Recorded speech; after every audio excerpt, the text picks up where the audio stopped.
네, 여러분, 계속해서 두 번째 차시 진행하도록 하겠습니다. 이번 차시에서는 지난 차시에 이어서 자율주행 플랫폼 중 통신에 대해서 계속 좀 배워보는 시간을 갖도록 하겠습니다. 지난 시간에는 이제 통신이 왜 필요한가라는 부분들에 대해서 말씀을 드렸었죠. 예. 많은 분들이 의아하셨을 것 같아요. 뭐 사실 자율주행에는 이미 이 주변 환경을 구축하기 위한 센서가 다양하게 구축이 되어 있는데, 그럼에도 불구하고 통신 시스템이 또 필요한가? 예. 사실 뭐 원리는 간단합니다. 여러분들 뭐 지금도 사실 통신을 쓰고 계시죠. 어디서 주로 쓰고 계시죠? 바로 여러분들 내비게이션 입력할 때 그것들이 사실 통신을 통해서 여러분들에게 가장 적합한 최단 경로라든지 가장 안 막히는 도로라든지 그런 것들을 이제 소개를 해주는 거 아니겠습니까? 예, 마찬가지로 이 자율주행을 위해서도 센서만으로는 이 모든 시나리오, 자율주행에서 필요한 모든 시나리오를 다 대응을 할 수가 있습니다.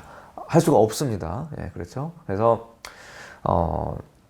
이 센서가 탐지할 수 없는 거리 밖에서의 어떤 상황이 발생을 하게 되면 그 부분에 있어서 통신을 통해서 사전에 그런 정보들을 알려주는 기능도 필요하고요.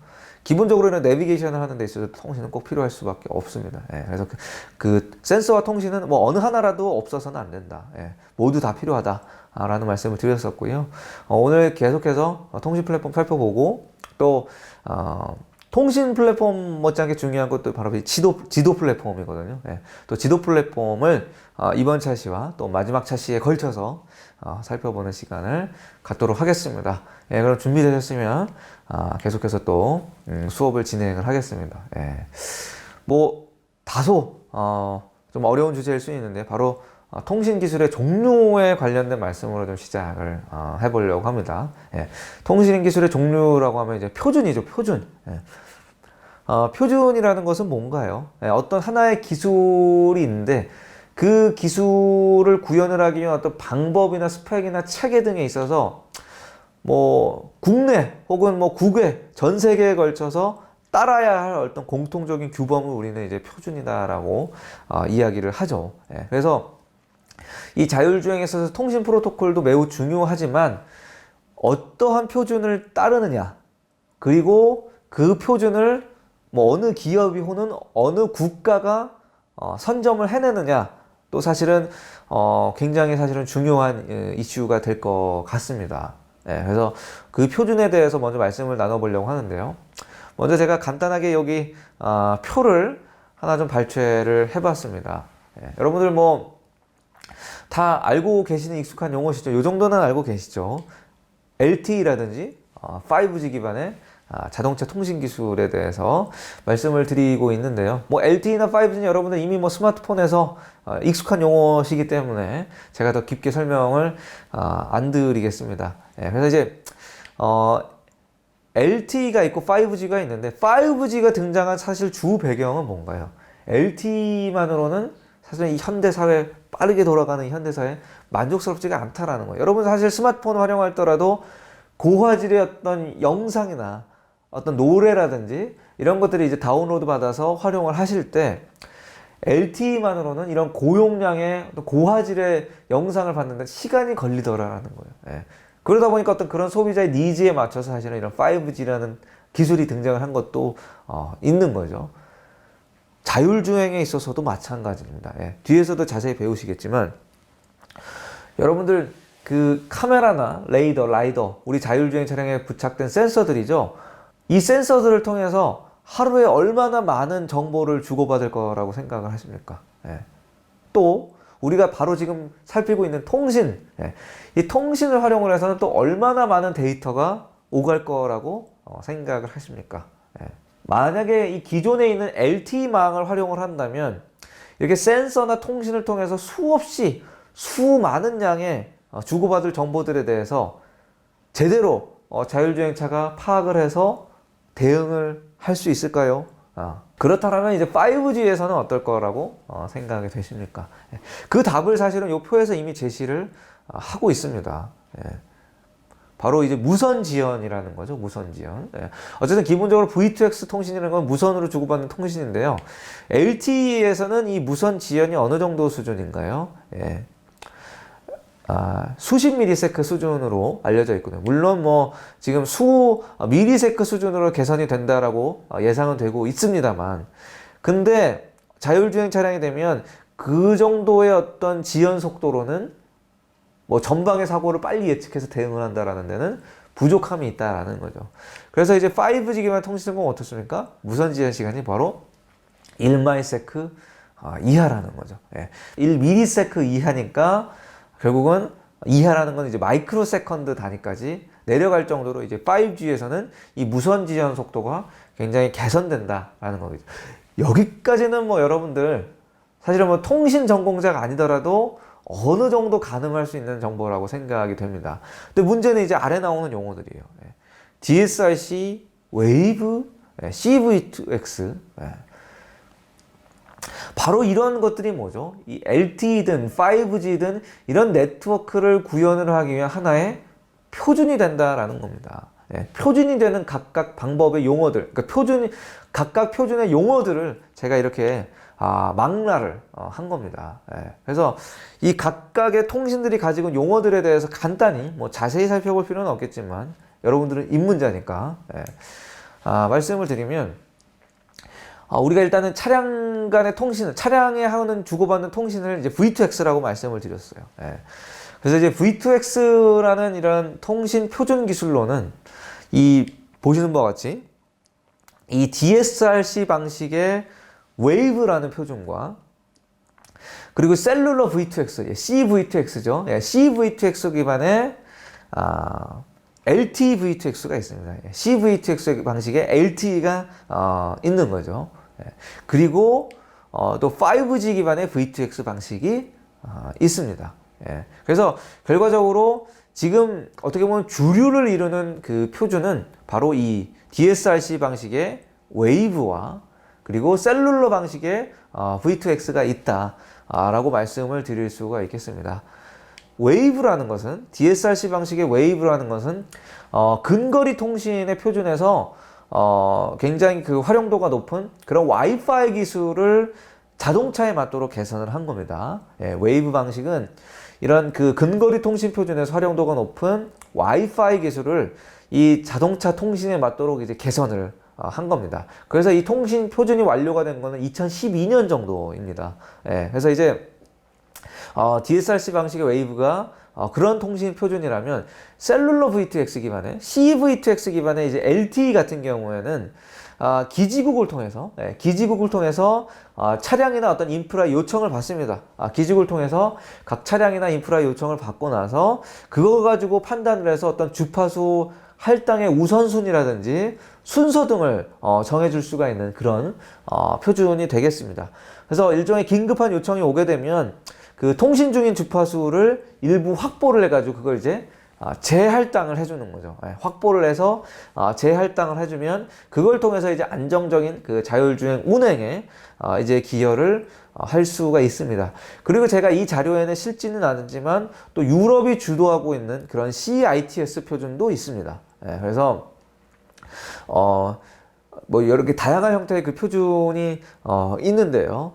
근데 이제 상대적으로 이제 웨이브 기술 대비해서 셀룰러 V2X, 이 CV2X 기술이 2016년에 이제 LTE 기술이 진화하고 5G에 대한 상용화가 그 뒤로 점차 이제 확대가 되고 가시화가 되면서 차량용 통신 기술로서 부각이 되기 시작이 된 거죠. 그래서 이제 2017년에 이제 이 규격화 작업이 이제 마무리가 되었고요. 또 칩셋과 서비스도 이제 출시가 되고 있는 그런 상황이라고 말씀을 드릴 수가 있겠습니다. 그래서 이제 다시 요점만 말씀드리면 웨이브는 근거리 통신 표준에서 활용도가 높은 와이파이 기술을 차량용 통신에 맞게 개선을 한 것이다.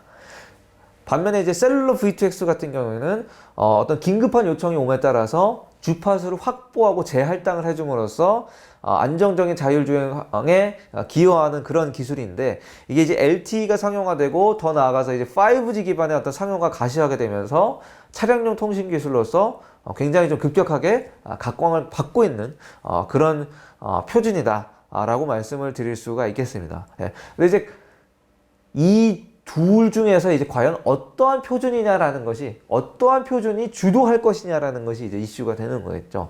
근데 이제 각각의 표준이라는 것이 장단점은 있습니다. 예.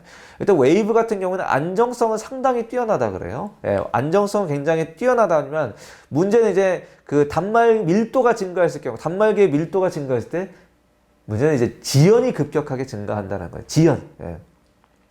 아까도 말씀드렸죠. 뭔가 어떤 고용량의 그리고 고화질의 어떤 데이터를 주고받는 이런 통신에서는 사실은 이 지연은 좋지 않거든요.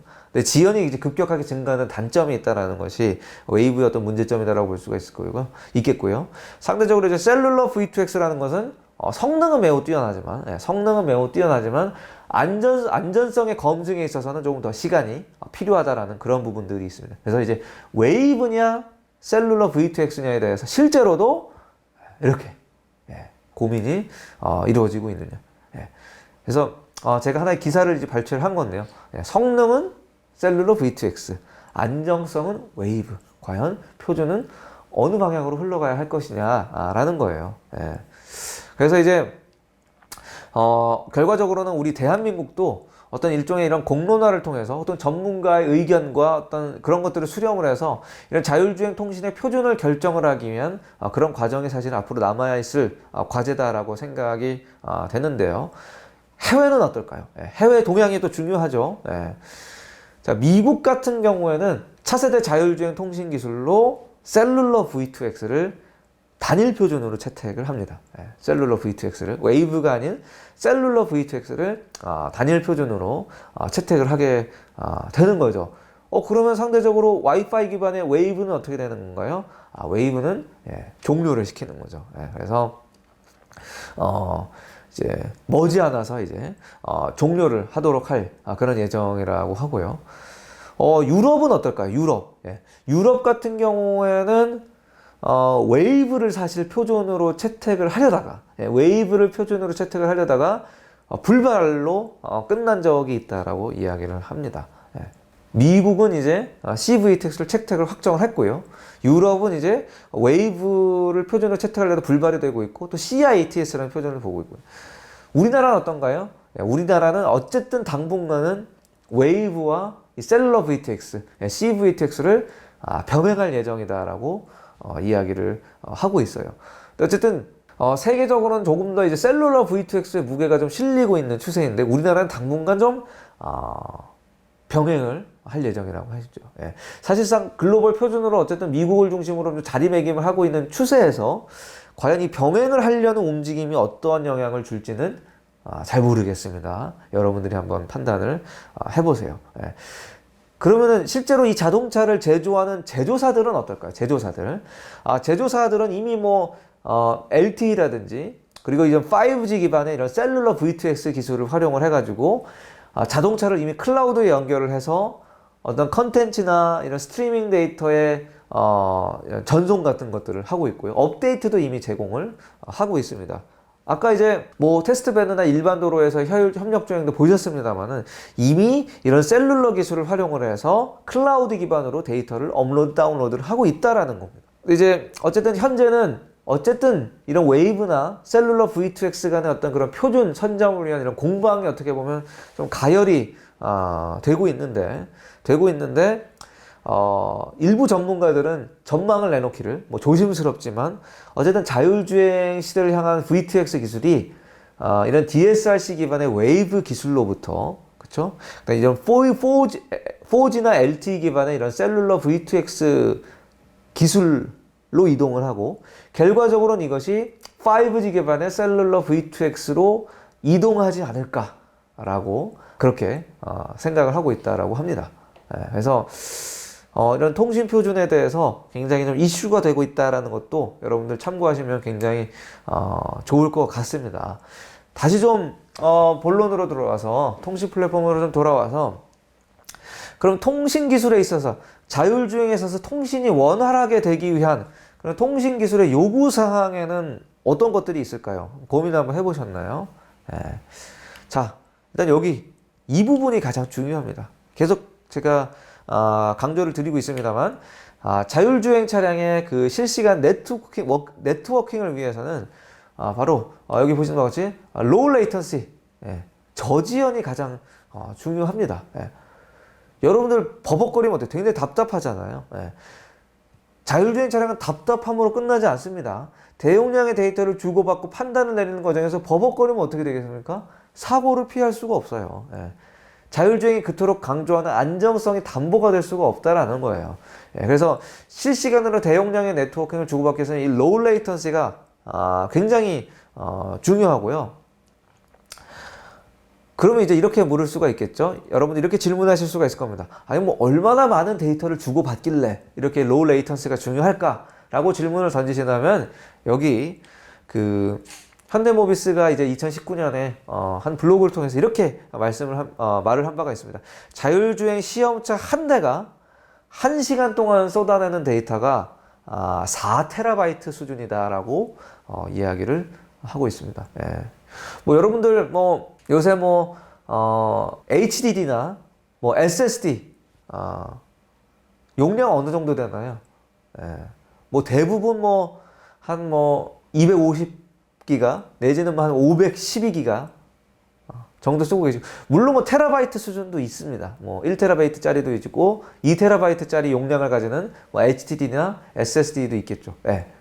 근데 거기를 꽉 채우는 것도 모자라서 더 되는 거죠. 4TB 정도면. 그만큼 엄청난 양의 정보를 자율주행 차량이 주고받습니다. 이런 정도 양을 주고받는데, 만약에 이 그림에서 보시는 것처럼 LTE 기반 무선통신 기술 어떤가요? 수십 미리세컨드 정도의 딜레이를 가지고 있습니다. 지연 특성을 가지고 있고, 속도에 있어서도 수백 kbps 정도의 속도에 지나지 않는 거죠. 상대적으로 5G는 어떤가요? 5G는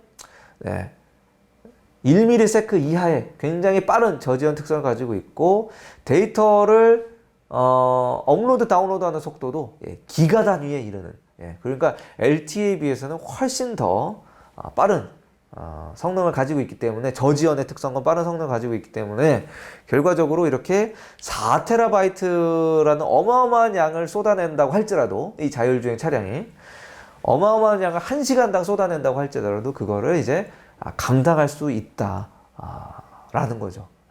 근데 여러분들 뭐 이 대용량의 데이터를 5G가 빠른 것도 알겠어요. 지연이 없다라는 것도 알겠어요. 근데 그렇다고 해서 LTE 대비 뭐 5G가 꼭 필요한가?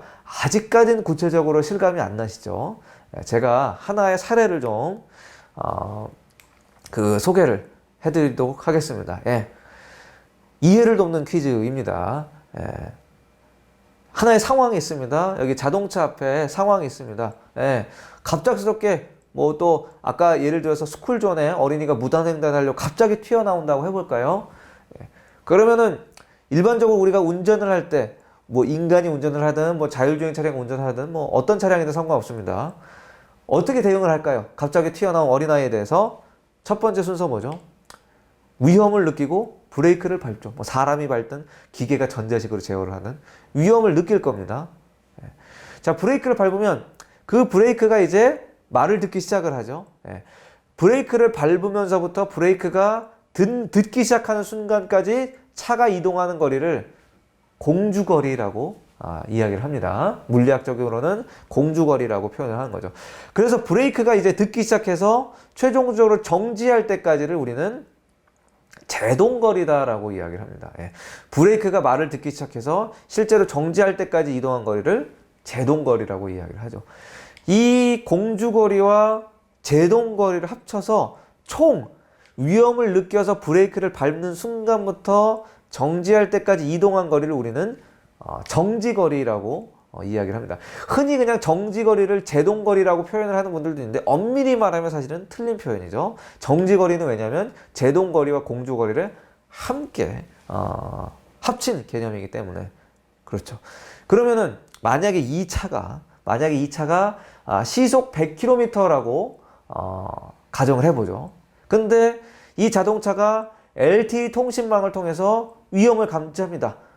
전방에 뭔가 어린아이가 갑자기 무단횡단을 하였습니다라는 것이 통신을 통해서 가령 CCTV에서 자동차로 전달이 되었다라고 해보죠. 그럼 LTE 통신망 하에서는 위험을 감지할 때까지 이동거리가 얼마나 될까요? 얼마나 될까요? 예. 맞춰보실까요? 예. 대략 우리가 이전 페이지에서 LTE의 그 지연 속도를 약 한 50ms라고 가정을 한다라면 시속 100km 자동차가 LTE 통신망에서 위험을 감지할 때까지 이동한 거리는 약 한 2.8m라고 이야기를 합니다. 2.8m. 2.8m. 반면 5G 통신망에서는 어떨까요? 5G 통신망에서는 통신을 주고받아서 위험을 느껴서 브레이크를 밟고 멈출 때까지 정지거리가 얼마나 될까요? 2.8cm가 되는 거죠. 2.8cm가 되는 겁니다. 2.8m와 2.8cm가 되는 겁니다. 물론 그렇다고 하면 지금 우리가 수동으로 운전을 하지 않습니까? 우리가 수동으로 운전을 한다고 했을 때 반응 속도는 얼마나 될까요? 수백 밀리세컨드 정도가 된다고 이야기를 합니다. 그렇다면 수백 밀리세컨드에 비교한다면 LTE도 여전히 마찬가지로 50 밀리세컨드 정도면 인간에 비해서는 굉장히 빠른 거죠. 근데 2.8m를 2.8cm까지, 그러니까 LTE를 5G로 바꿈으로 인해서 그 이동 거리를 확 줄일 수가 있다면 그만큼 사고에 대한 위험, 사고가 발생할 확률은 더 줄어들게 되는 거겠죠. 이렇게 된다라고 하면 여러분들 5G 통신망이 왜 필요한지 이해가 되십니까? 충분히 이해가 되셨으리라고 생각이 됩니다. 근데 이제 여기서 조금 이제 우리가 분위기를 바꿔서 제가 이런 질문도 어차피 제가 퀴즈를 내는 김에 이런 질문도 한번 드려볼게요. 뭐 여러분들 굉장히 익숙한 화면이죠. 굉장히 짜증나는 화면이기도 합니다. 갑자기 인터넷을 하다가 웹페이지가 통신이 끊김으로 인해서 이런 표시가 되는 거죠. 마찬가지 상황이 자율주행 차량을 할 때도 발생할 수 있어요. 만약에 5G 통신이 마비가 됐다라고 해보죠. 여러분들 아시겠지만 모 통신업체가 아현동지사가 화재가 나서 통신망에 장애가 발생한 사건이 있었지 않습니까? 그런 식으로 만약에 자율주행 차량을 하는 과정에서 통신망이 마비가 될 경우 여러분들 자율주행 차량이 갑자기 멈춥니까? 통신이 마비되면 자율주행 차량이 멈추나요? 어떨까요? 맞습니까? 아닙니까? 이번 수업을 들으신 분들이라면 대충 눈치를 채시겠지만 통신망이 마비되더라도 뭐가 있죠? 센서가 있죠. 센서가 있고 소프트웨어와 컴퓨팅 플랫폼이 있기 때문에 자율주행 차량은 여전히 인지와 판단과 제어라는 세 가지 요소 기술을 통해서 운행이 가능합니다. 만약에 그렇게 안 된다면 정말 큰일이겠죠. 그러면 정말 자율주행의 존재 자체가 위협을 받을 수 있는 그런 큰 문제겠죠. 그래서 물론 통신망이 없기 때문에 센서 하나만으로는 자율주행이 완벽하진 않을 겁니다. 말씀드렸죠? 센서와 통신은 모두 필요하다고 거듭 말씀을 드렸습니다. 그렇긴 하지만 자율주행 차량이 갑자기 멈추지는 않는다라는 거 참고를 하시면 좋을 것 같고요. 계속해서 제가 좀 퀴즈를 드리고 있죠. 자, 5G의 경우 LTE 대비 기지국이 많아져야 할까요? 적어져야 할까요?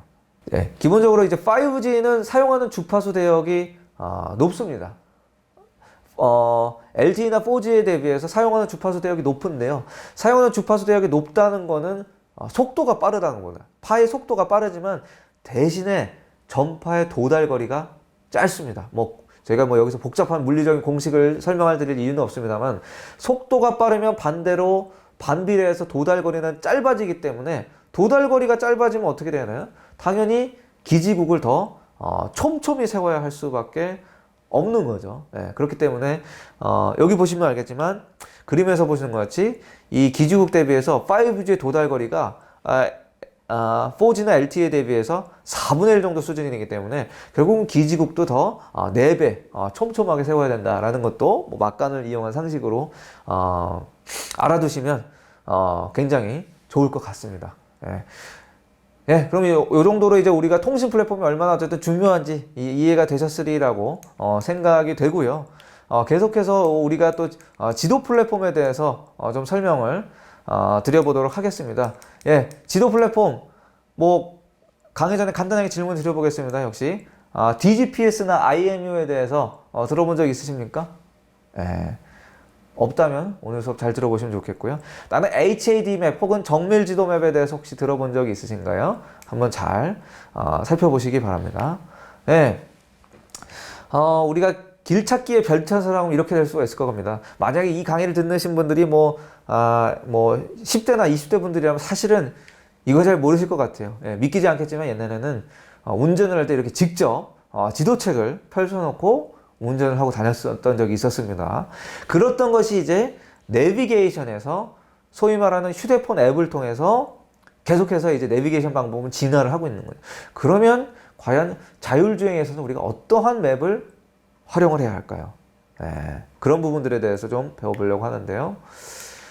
실제로 이제 자동차용 지도에는 그 여러 가지가 있습니다.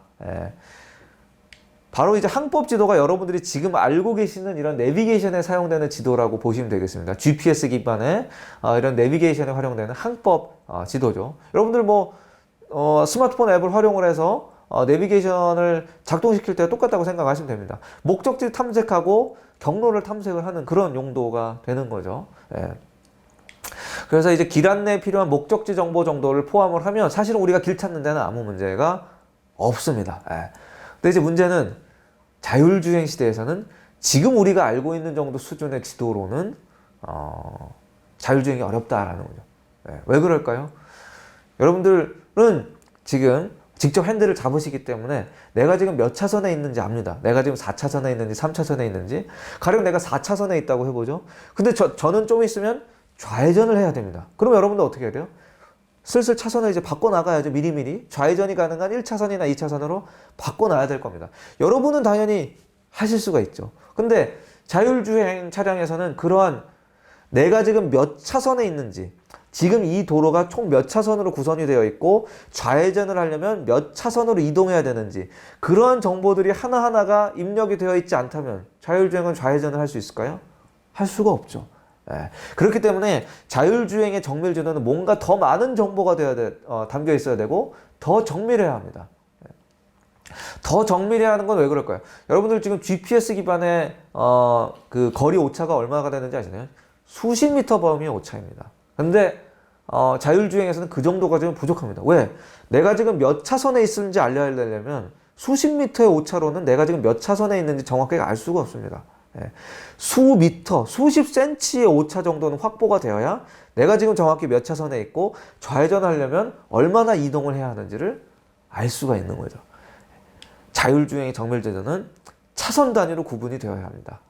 차량의 정확한 위치를 수십 센티미터의 오차의 정확한 오차를 가지고 측정을 할 수가 있어야 자율주행에 있어서 운전의 안정성이 강화가 될 수가 있습니다.